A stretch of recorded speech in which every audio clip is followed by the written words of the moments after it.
Cinder, welcome to my universe. Enlightenment discussion, take 2, video 2. And I promptly lost what I was thinking. Dang it, why? Brain fog. Forgot. Oh, the state of enlightenment. Every time you go, when you're hitting awareness and you're awake and consciously making actions and decisions. Anyway, it's a learning process because you may be awake and aware, but you still have some underlying belief patterns that are affecting you. And it's a process to go through and find them. It's almost like a treasure hunt, if you would call it that, of yourself. So you're sending yourself on this treasure hunt, trying to find all these belief patterns and cellular belief patterns and just anything that's causing you to respond to just be a responsive rather than taking an active role in your decisions, so to speak. Whatever. I might be fumbling over my words. Hopefully you understand what I'm trying to say here. So it doesn't mean that like boom, you're awake and everything's fixed. It means boom, you're awake, you're aware, and you got work to do. And sometimes that work can seem like a ginormous undertaking. And you just have to remember that it's a day-by-day thing. And sometimes you can find a belief, and then you find yourself still responding to it. And you're like, hey, I thought I challenged you. I thought I talked about this. I thought I went over this in my head. Like, how come I'm still responding so negatively to this? But understand that even though you're having an emotional response to a belief due to some situation, person, place, or thing, you are now aware of it. So you can choose to say what you're going to say. That is your first step. That's amazing. Now you are actively thinking before speaking. You're actively being aware before taking action on something that is just a belief. And after a while, it might be annoying. You're like, I'm still responding. I'm still feeling negative over this person, place, or thing. And I understand that it's connected to this baseline belief. How do I get rid of it? How do I move on? Like, how do I figure it out? And that, my friend, is a lovely journey. Not journal, but you could journal about it. It's a lovely journey. There's tons of different methods. Lots of people have written about them. There's tons of different ways and little movements of your body you can do, and ways of thinking and ways of meditating. And honestly, there's no right or wrong one. It's whatever works. Frankly, personally, I would just like to be like, well, hello, belief that I have. Let's figure out what that baseline belief is. I acknowledge you. I acknowledge where you came from. And I acknowledge that you are no longer necessary for you're no longer a necessary tool. Thank you very much. Be at peace. Be gone. And then have it just be gone. Doesn't always work that way, but it can. And it's very possible.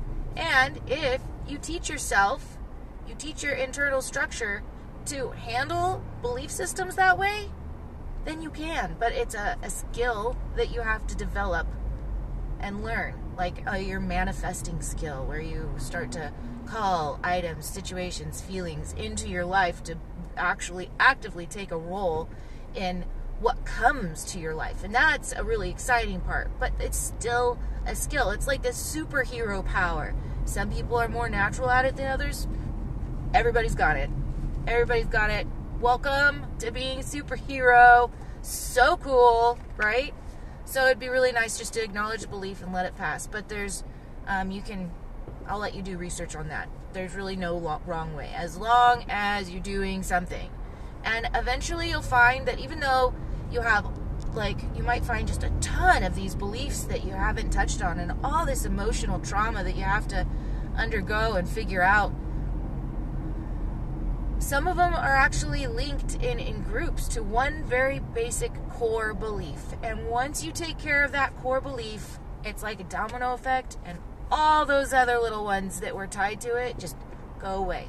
So honestly, it might look like a bigger undertaking than it actually is. And each time you clear out a belief system that does no longer serve you, it makes it easier for the next one to go away. And all those that are related to that belief system start moving and processing. So it might seem really big, like a big undertaking. Honestly, from my experience, which is different from anybody else's, I get that. From my experience, you will find that it's actually a lot easier than you think. You might think it's going to take you 10 years, and in actuality, you might be a completely different person after one, okay? Also, realizing that when you start playing with your internal beliefs and your internal energy structures and what you're calling and you're manifesting, there is this like time gap, and everybody's time gap's a little different, but there's this time gap about the span of time it takes for what you've thought and what you've done to actually represent itself in your real world. And some people, depending on the belief, it happens right away. It really depends.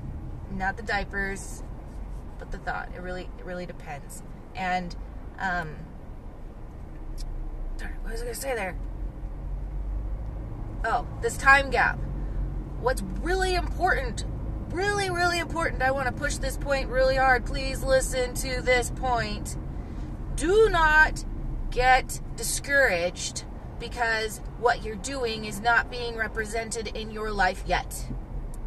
That discouragement calls for more discouragement. And if you would like to continue being discouraged, then please continue being discouraged. But you need to stay hopeful and excited and be super excited about the little things that you end up clearing out of your belief structures, okay? It's really important to be excited and happy and not get lost in that disappointment, because it'll start being faster and faster and faster, and that time gap between when you make a decision and you see a representation in your real life reality world around you will start to shorten. And lots of people talk about this too. This is just a pretty common concept, unless you haven't delved into it. But anyway, that time gap will shorten, and it'll start to be like within 24 hours. It'll start to be within an hour, depending on what belief structure you're working on. Okay? So don't get discouraged. Another point I wanted to push across with this whole enlightenment thought before I overrun my video is stay out of other people's business. Okay? I can't tell you how... I don't know how to say this positively. I'm trying to say it the best positive way I can. Just because you have cleared out 500 billion belief patterns and somebody next to you has only cleared out 5 and they've cleared out 300 over here in this other area, but you feel it's more important to work on the ones that you're working on, that's your business, okay? Stay in your business. You think it's important to work on those ones? You work on those ones.